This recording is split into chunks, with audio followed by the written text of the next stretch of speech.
Hello and thank you for stopping by. Today's video is a quick tool review on this Harbor Freight splitting maul. Is it any good? Well, I had this maul either 3 or 4 years. I'm not quite sure when I bought it. And most of the wood I split is either oak, maple, what one of my neighbors calls swamp maple, which that's a softwood. And I get this other wood, I'm not quite sure what it is, but it's very twisted, full of knots, and stringy. That's what chews up this rubber over here, this protective rubber. And like I said, I had this maul either 3 or 4 years. This year alone, I split at least 3 cords of wood with this so far, and I still have a lot more to go. And the reason I'm doing this review now is after all this use, I never use it as a hammer to bang in the wedges.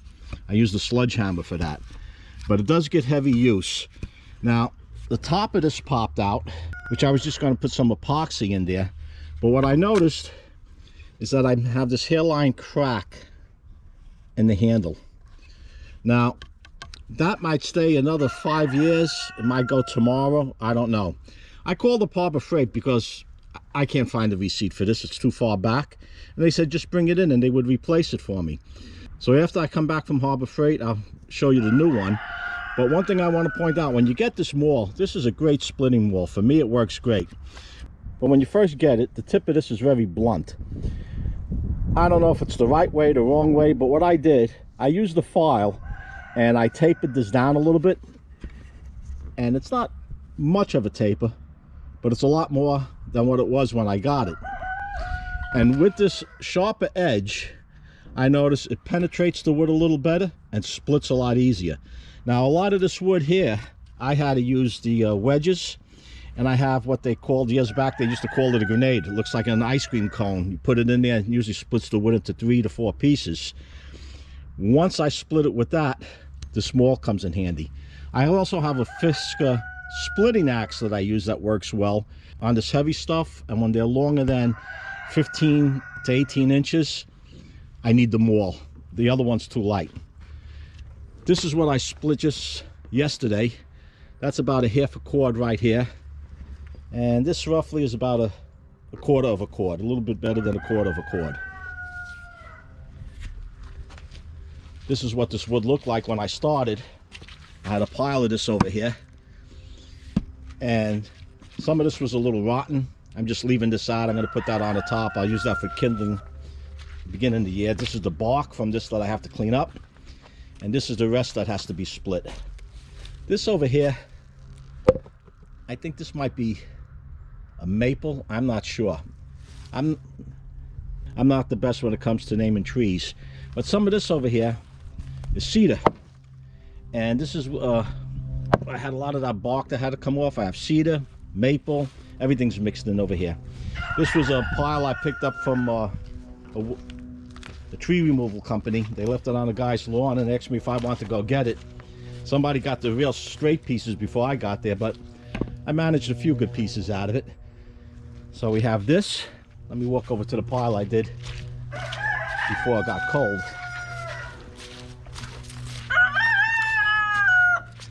Yeah, there's Big Red. He's always singing.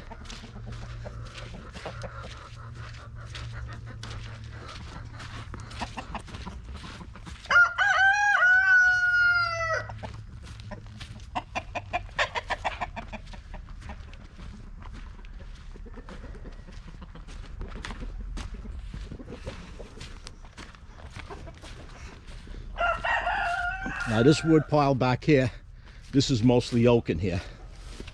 And I had a date on here when I split it. This and this is oak. This is oak. And this wood over here is mixed. This, I have to cut some of these pieces down so I can split them. Like pieces like this. I don't have a stove. I have an insert on the fireplace, so I got to get them a little on the smaller side. This is about the biggest length I could get in there, and this will just barely fit. Okay, but pieces like this now, the Fisker axe will work well on this one. But when they're thick like that and that length, I need the maul. I'm looking for the date. I wrote it on something over here. I try to date the wood when I split it, so I have an idea how long it's been sitting here. And I don't see it.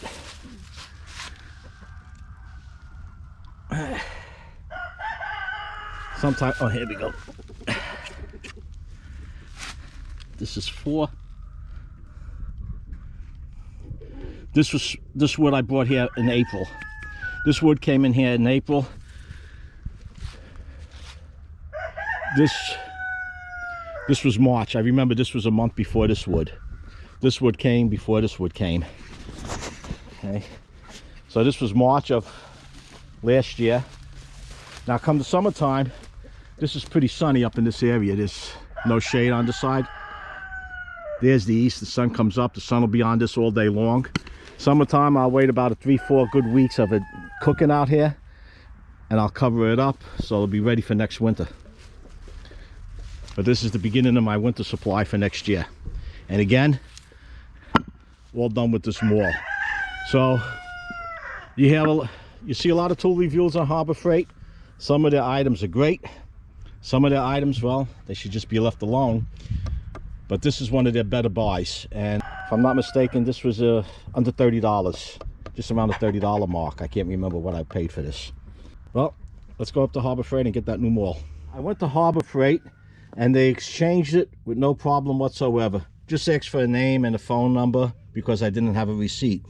Now the head on this one looks identical to the one I brought back, but when I had them side by side, I didn't have the camera with me in the shop. This handle is considerably thinner. And the other one had a guard that came down to here, approximately to here, this rubber piece. And back here, it had a rubber handle for your hand. So not only was the handle thicker, but it had a padding down here also. Now, I don't know if it's a different manufacturer that made it, or they just came up with a different style. Like I said, I had it for a couple of years.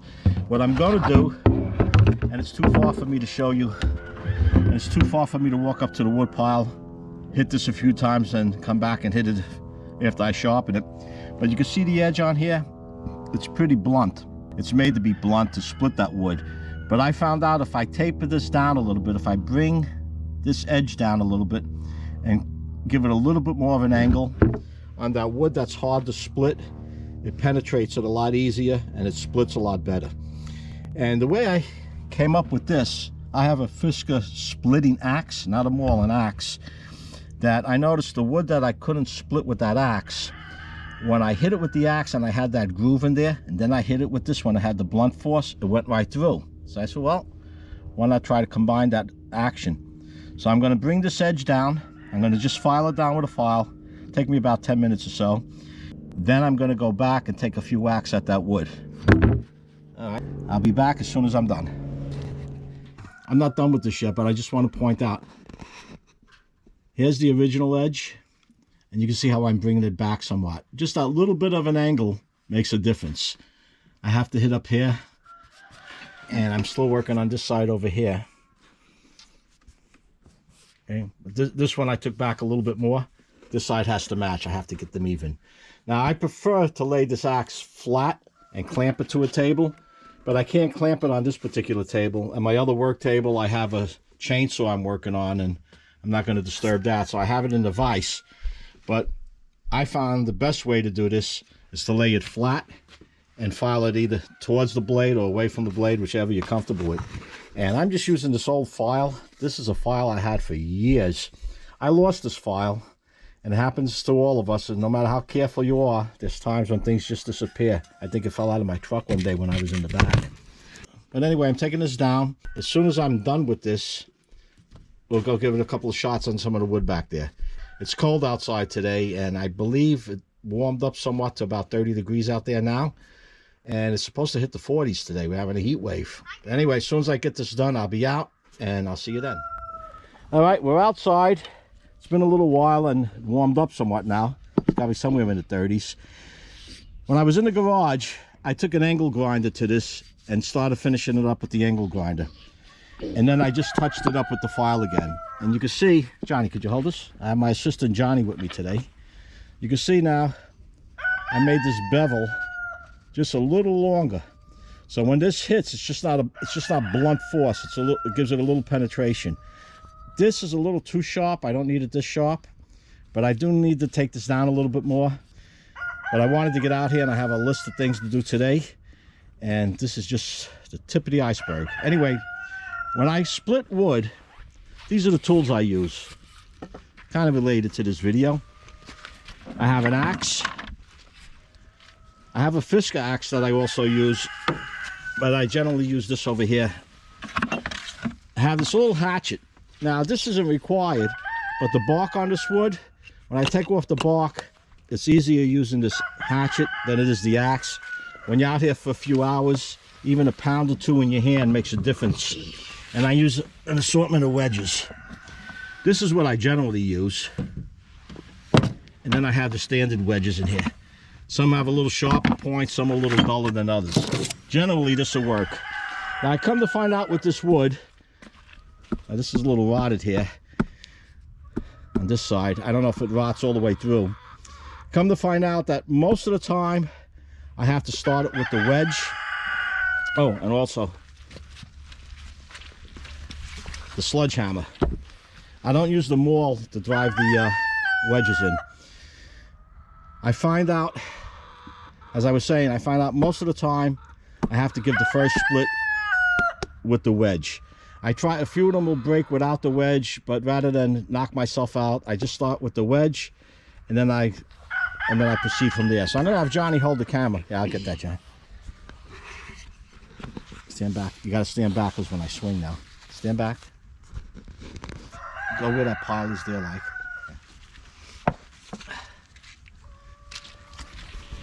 You just got to hold it steady. When I'm out here for hours, I'll also bring a small handheld sludge just to start this. But today, this is just for a quick video. I'm not going to be out here long. Okay, stand back, John. Back. Okay, you see it? Uh-huh. Okay. Okay, this might be rotted all the way through.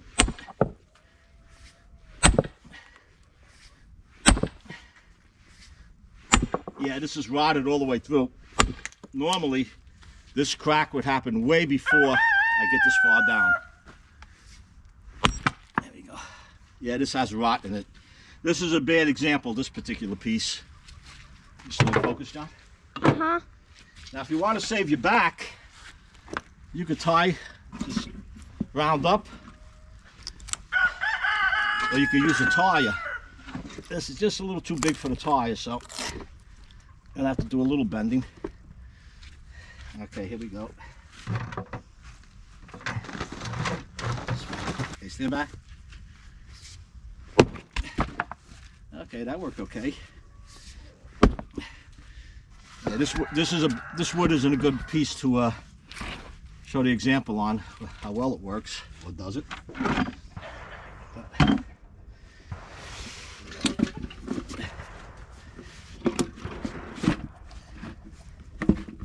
A few years ago, I did a video on using the tire to help split wood. And as you can see, it keeps the wood from flying all over the place. Oh, this maul's working fine. It's a little thick here. Now, this wood, is that in focus, John? Yep. This wood is pretty rotted. More than likely, this will be kindling by the time I go to use it. Normally, I wouldn't have them this thick, but this is going to be, once this dries out, it's going to be like paper.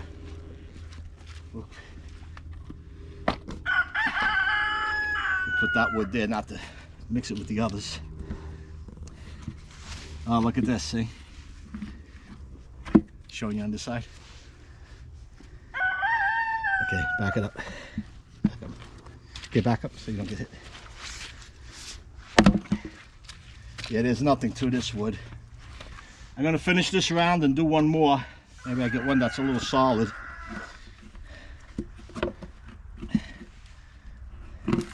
One thing nice about using the tire, if you have wood that's uneven, you can always straighten it up with the tire. And there's times I even use a piece of wood going across to hold it up.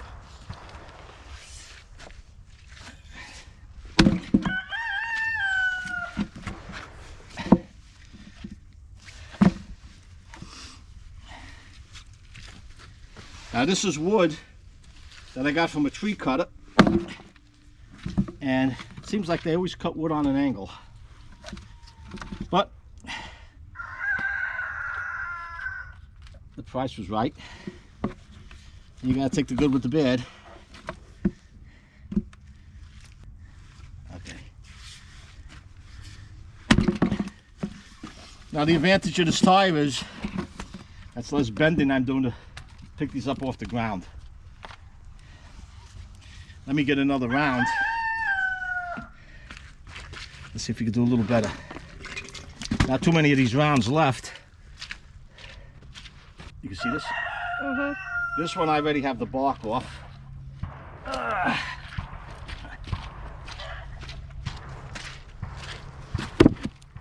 You had that camera? Now this one's split over here already. So I'm not going to use the wedge. I should be able to split this with the Maul. You got to step back though, John. If this wood goes fine, you're going to get hit. Sometimes it bounces right out of there. Okay, this one's got a little... Come here, John. You can see it's just starting to crack. Get close. It's just starting to crack. And I hit up over here in the middle. I have to hit more towards the edge. If I hit it here, this would have split. But see how wide this cut is? And that's with me filing it down. If I didn't file it down, this cut would be wider and it would be less penetration. Okay, back it up, bud. Back. Come on, go where you were.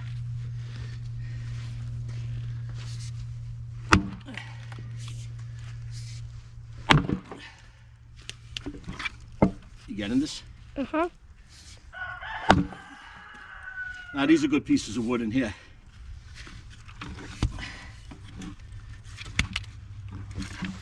Okay.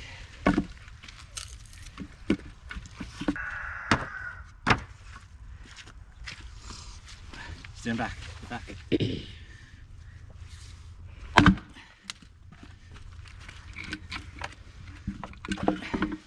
This is the size that's perfect for my burner. Right now I'm just throwing them on the wood pile. When I get enough of it, then I go stack it up.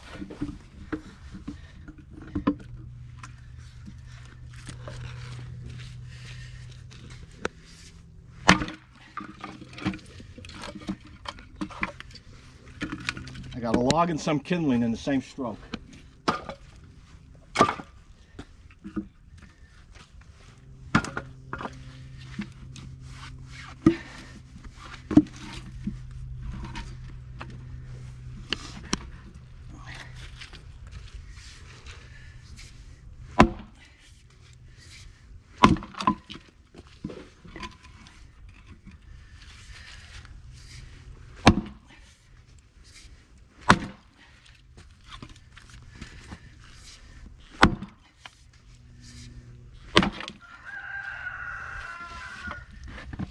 Should I get a close-up, Grandpa? No.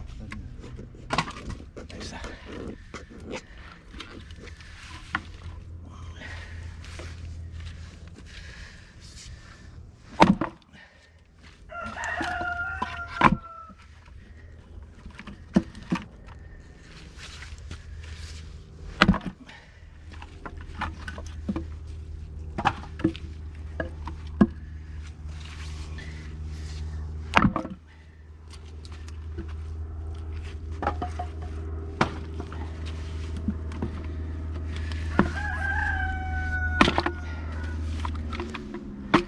That cup was in 3 pieces, Grandpa. Well, that one I already hit a few times. Splitting it.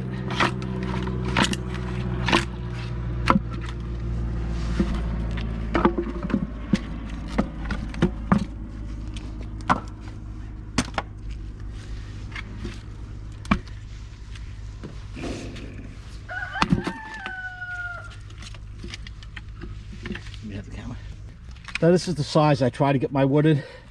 I also try to get smaller pieces for when I start the fire, or fire gets a little low, you have to get it going again. And in between these 2 rounds, I threw some bark. The reason for this, sometimes you get these logs, not so much these rounds I have now, but some that are in this pile over here, and they're crooked, and no matter what, you can't stand them up. So I'll wedge them in between these 2 rounds, get it secure, and I start splitting it from there. And the reason the bark is on the ground, so when that wedge goes all the way through and it hits the ground, I'm not going into the dirt, I'm hitting that bark. Just a little tip, you may find it useful. And that's it. So for, I believe the price on this was $29. It's an inexpensive maul, not the best you're going to find. It's 8 pounds, got a little weight to it, and you'll feel it when you're out here for the day. But I also have now, in one of my videos coming up, I ordered the Fisker splitting maul. Not splitting axe, but splitting maul. I want to see how that is. It's got a fiberglass handle also, but that also has a lifetime warranty. I'm very happy with the Fisker axe. As a matter of fact, the Fisker splitting axe probably would have took care of most of this wood over here. The way this wood is, it would split it. But when I get into some of that oak, it just doesn't go. I want to show you something also. This is, now this bark, I'll let this dry out. Next year I'll be using it for some kindling. When this dries up, I'll also use it for an outside fire, for when the kids want to do some marshmallows. Or, see this piece of wood over here. See how rotten that is through? Now this over here, I'm going to have fun splitting this stuff. All different shapes and sizes with knots in them. This I'll probably use the wedges more than anything else. On this bark, you get all these bugs, and sometimes you'll split around and black ants will just pour right out. I generally have a solution I pour on it to kill them, but what I've been doing the last few days, and the chickens just love this, is give it to my girls. Yeah. It is 107. Okay. They can't get enough of it. Now these roosters, I don't know what it is with them. They're not too bright. When I give them apples and fruit and whatnot, it takes them a while to figure out what to do. But my older girls here, let me tell you, watch this. You got that open, John? And do not move. They can't get enough of this. Look at Rouge. Yeah. He always wants to fight. Watch it. Just leave him. Just leave him. Move out of the way, please. Okay, girls, come on. Come and get it. Come and get it. Let me tell you, out of all of them, these are Americana, these chickens right here, they seem to be the brightest when it comes to finding different foods. I had one that the owl got on me. Whenever I picked up a shovel, she would follow me across the yard. Wherever I dug, she would pull the worms out. I'm gonna go for those worms. So guys, if you have chickens and you're splitting wood and you have these bugs, throw that bark out to them. They're getting their protein, which they generally don't get this time of year, because even when I free range them, there's not much out there. And I got their apples over there for them. They've been picking away. Should have gave them the apples first. They ate first this morning. Now, even though they had their food this morning, look at them go for this. They're leaving the apples, but they go for these bugs. Right, but we should keep on giving them bugs. Yeah. Just keep on eating wood. That's the whole day, and then the food every day will be those bugs. Now those two girls and this one over here, this black one, pepper, salt and pepper here, they came with the first batch of chickens I had. Along this one here. Yep. Is that the mom? Come here. No, that's the mom. That's the mom. Big red, right there.